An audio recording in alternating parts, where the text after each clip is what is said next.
तो अस्सलाम वालेकुम भाई, जैसा कि आपको हमने अपनी पहली वीडियो में बताया था कि संडे वाले दिन हमारा जो है एक सेशन होगा, क्वेश्चन आंसर। सारे स्टूडेंट बैठे हुए हैं आपके सामने और उस्ताद जी बैठे हुए हैं। उस्ताद जी अपनी जो लाइफ का एक्सपीरियंस है बॉडी बिल्डिंग के बारे में, जो बॉडी बिल्डिंग के सीक्रेट हैं, वो आपके साथ शेयर करेंगे। आइए जानते हैं हम अपने उस्ताद जी से कि क्या सीक्रेट है और बॉडी बिल्डिंग के क्या बेसिक क्वेश्चन है जो स्टूडेंट्स के लिए बेहतर क्वेश्चन है वो। बिस्मिल्लाहिर्रहमानिर्रहीम। बॉडी बिल्डिंग जो है ना वो बेसिकली तीन चीज़ों पे है डिपेंडेंट। एक फर्स्ट है कि उसकी प्रॉपर ट्रेनिंग, जो सही ट्रेनिंग है ना एंगल वाइज, उसको एक रखना। सेकंड, उसकी रिकवरी के लिए दो चीज़ें हैं, एक अपनी नींद पूरी करना, पूरा प्रॉपर रेस्ट लेना, और तीसरी चीज़ है उसकी डाइट पूरी करनी। ये दो चीज़ें आती हैं रिकवरी में। अब हम इसको ना तीन हिस्सों में करते हैं। नेक्स्ट टाइम यहाँ पे एक बोर्ड लगा लेंगे। ये हमारा एक त्रिकोण बन जाता है इस तरह। ये ट्रेनिंग है, ये हमारी डाइट है, ये हमारी रिकवरी है, नींद हमारी पूरी। अब इसके साथ जो एक चीज़ जुड़ी है जो इसको मुकम्मल कर देती है, जो इसको बहुत ज़्यादा शॉर्टकट करके इसको कंप्लीट कर देती है, वो है किसी भी किस्म का सप्लीमेंट, एनाबॉलिक स्टीरॉयड, हार्मोन्स या एनी अदर हो, इस तरह की कुछ चीज़ें। मैं सिंपल आज एक इसके बारे में बात करूंगा। बाकी जो ट्रेनिंग वाइज है ना वो मैं आपको आस्ता आस्ता बताता जाऊंगा। ट्रेनिंग का पहले हम करेंगे कि ट्रेनिंग के कितने हम स्टाइल में ट्रेनिंग कर सकते हैं। इसमें बहुत सारे सिस्टम चल रहे हैं, जैसा मुख्तलिफ़ किस्म के जो इंटरनेशनल कोच हैं उनके अपने अपने सिस्टम होते हैं, लेकिन जो बेसिक है वो 5 या 6 सिस्टम है, वो नेक्स्ट टाइम मैं आपको बताऊंगा। तो बॉडी बिल्डिंग में स्टार्ट होता है प्री वर्कआउट के साथ। प्री वर्कआउट होता है एक नेचुरली इसमें पहले लेते हैं। पहले कुछ लोग पहले बहुत ज़्यादा प्रोटीन लेते थे, एग वाइट वगैरह ले लेते थे। उसके साथ है कार्बोहाइड्रेट। अब उसके साथ जो नई चीज़ें जुड़ी हैं ना वो प्री वर्कआउट है, जिसमें क्रिएटिन फार्मूला है। और उसके साथ जब ये पहले सब चीज़ें नहीं थी, सिर्फ क्रिएटिन आता था, तो creatine as a pre workout लिया जाता था।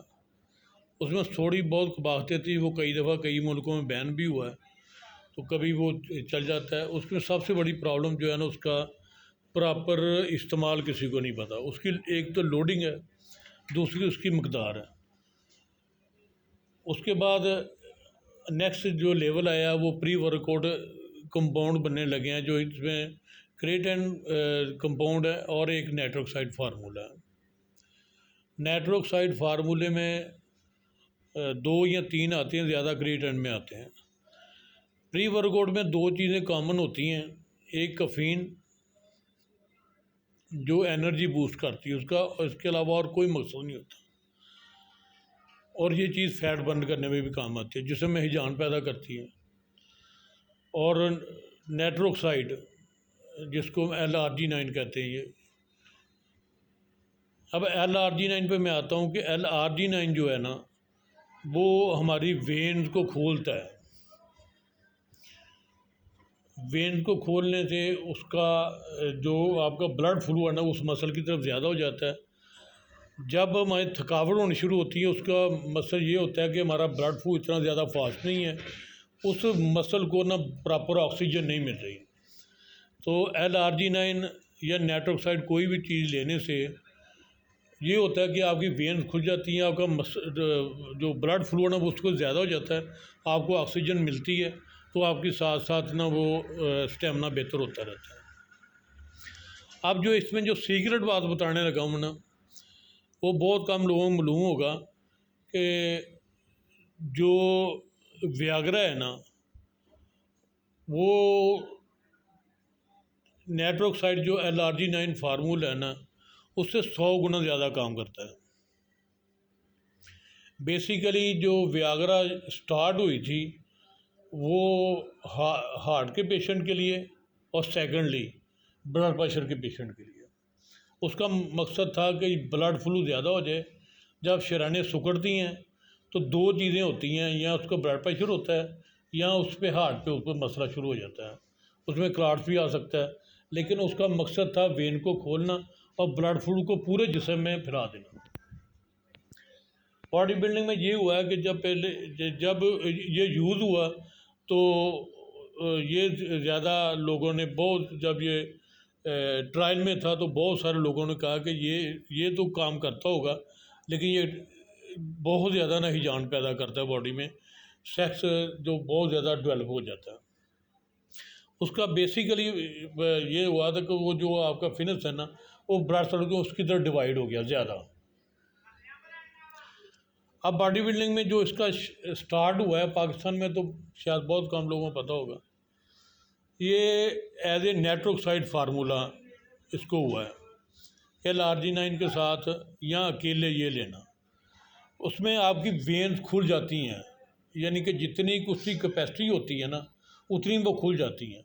दूसरा, उसमें कुछ छोटी मोटी रुकावट हो या वेन दबी हो तो वो भी खुल जाती है। इसका जो इसके अच्छे जो उसको समझते हैं कि इफ़ेक्ट है ना, उसमें ये है।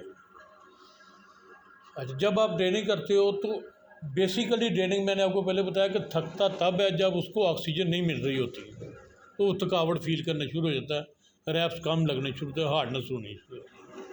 तो जब ब्लड फ्लू आपके बॉडी में ज़्यादा हो जाएगा, वेन्स खुल जाएंगी, तो उस मसल की तरफ ब्लड फ्लू ज़्यादा हो जाएगा और ऑक्सीजन लेके जाएगा, जिसके आप अगर 8 रैप्स लगा सकते हो उसके 10 रैप्स आपसे लग जाएंगे। उसके साथ ये है कि आपकी एनर्जी,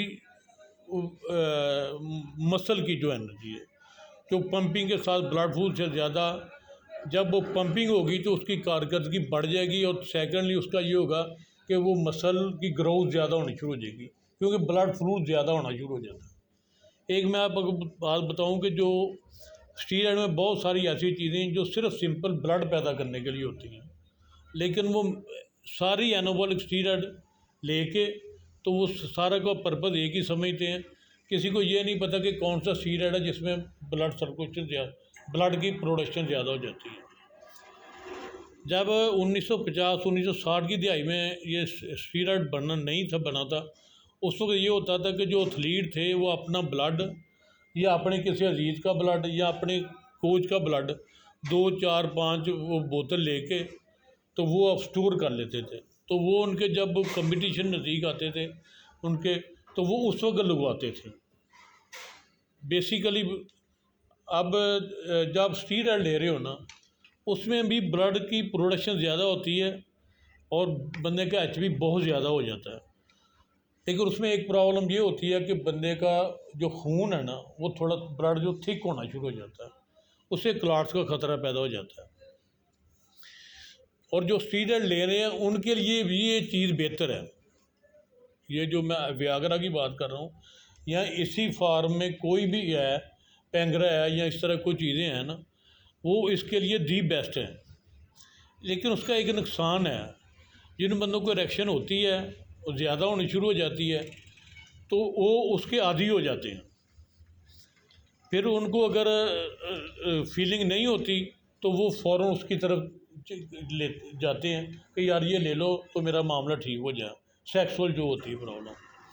लेकिन ये बॉडी बिल्डिंग में ये कंटिन्यू है। इसका ये हो सकता है कि आप मकदार थोड़ी से ज़्यादा कर दो या उसी मकदार पर रहो, उसके साथ L-arginine लेते रहो, तो रिज़ल्ट आपको 100% वैसे ही मिलता रहेगा। ये चीज़ें ना बहुत सारे लोगों को पता नहीं है। जिस तरह वियाग्रा को सिर्फ ये समझा गया है कि ये सिर्फ सेक्स के लिए होती है, हालांकि इसकी मेडिकल जो पर्पज़ बनने की है ना, वो हार्ट का मसला था और बीबी शूट करने का मसला था। और इसमें दो ही चीज़ें आती थी कि जो उनकी शरेयान है ना वो शिलिंग हो जाती थी, या शरेयान में कोई ना कोई रुकावट आ जाती थी। जब वो ब्लड फ्लू ठोकर मारता है ना, ब्लड स्ट्रोक मारता है, तो उसको वेन वो खुल जाती है। वियाग्रा का L-arginine का बेसिकली एक ही काम है। लेकिन अगर आपको 1000 mg आप यानी कि 1 ग्राम आप ले रहे हो, तो 10 ग्राम अगर आप ले रहे हो 1000 mg की एक टैबलेट उसकी, तो अगर आप 20 ग्राम या 10 ग्राम 10 mg वो ले रहे हो व्याग्रा, तो उसका रिज़ल्ट आपको 100 गुना ज़्यादा मिल जाएगा।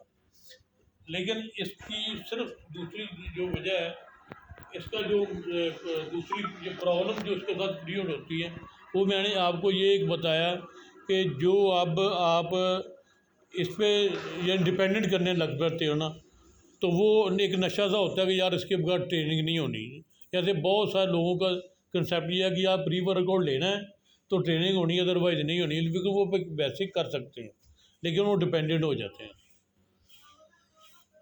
और दूसरा इसका नुकसान ये होता है कि जो आपका सेक्स है ना, वो आप उसकी यानी समझ लें कि वो डाउन होना शुरू हो जाता है, क्योंकि वो एकदम बहुत ज़्यादा उसकी होती है रिएक्शन। तो जब वो नहीं लेते तो उस तरह होती नहीं है, तो बंदा पहले भी ठीक होता है, बाद में भी ठीक होता है, लेकिन वो कहता है यार वो चाहिए, मुझे वो चीज़ चाहिए जो मैं ले रहा हूँ, तो फिर वो लौट के उसी की तरफ आता है। तो इसको इसकी एक तो मकदार बहुत कम डनी है। हमने ये 5-7 साल पहले से मैं भी खुद भी ले रहा हूँ, और मेरे कई जो स्टूडेंट क्लोज हैं जिन्होंने कंपटीशन लड़ा हुआ है वो ले रहे हैं। हमने साइलिस वगैरह लिया 20 mg तक, इस तरह व्याग्रा 20 mg तक ली हुई है हमने। इससे ज़्यादा जो लेनी है ना वो आपके लिए नुकसानदेह हो सकती है। और दूसरा इसका ये है, एक आपको एक बेनिफिट भी है, नुकसान भी है, कि जब आप ये ले रहे हो वगैरह, जब आप ट्रेनिंग करते हो आपका बीपी एकदम लो होना शुरू हो जाता है। तो वो आपको ऐसे ही होता है जैसे यार यहाँ पे गिरा, वहाँ पे गिरा, यहाँ पे गिरा, वहाँ पे गिरा। ये बेनिफिट भी है और उसका, लेकिन उसका ये बेहतरीन हाल ये है कि आप उसकी फ़ौरन रिकवरी कर लो।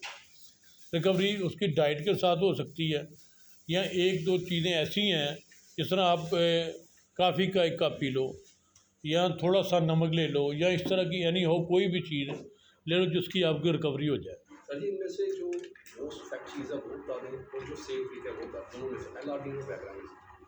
एल-आर्जिनिन एक नेचुरल फॉर्म है, वो हमारा जो अमाइनो एसिड है उसमें से एक अमाइनो एसिड है। ये एल-आर्जिनिन हर बंदे के लिए ज़रूरी है, चाहे वो किसी की उम्र के भी हिस्से में हो।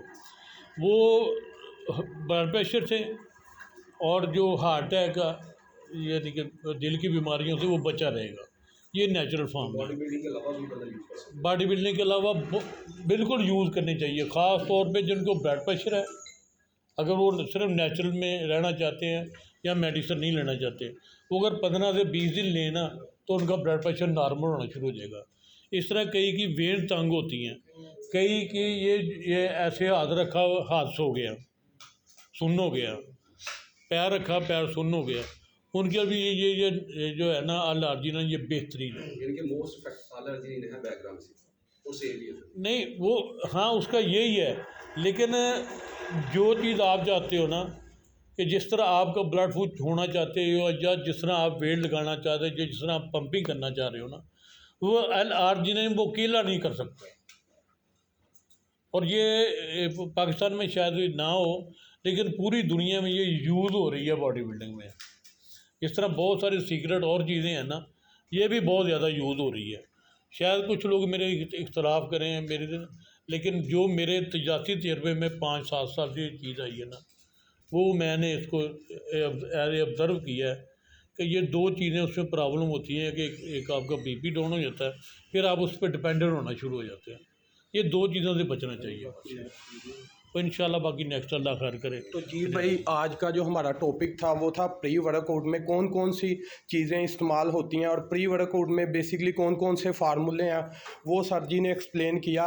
कुछ लोगों को ये एक्सप्लेन करना अच्छा नहीं लगेगा, लेकिन सर जी ने वो ही सीक्रेट एक्सप्लेन किया जो उनकी लाइफ का एक्सपीरियंस है और जो बेसिकली दर हकीकत चीज़ें हैं।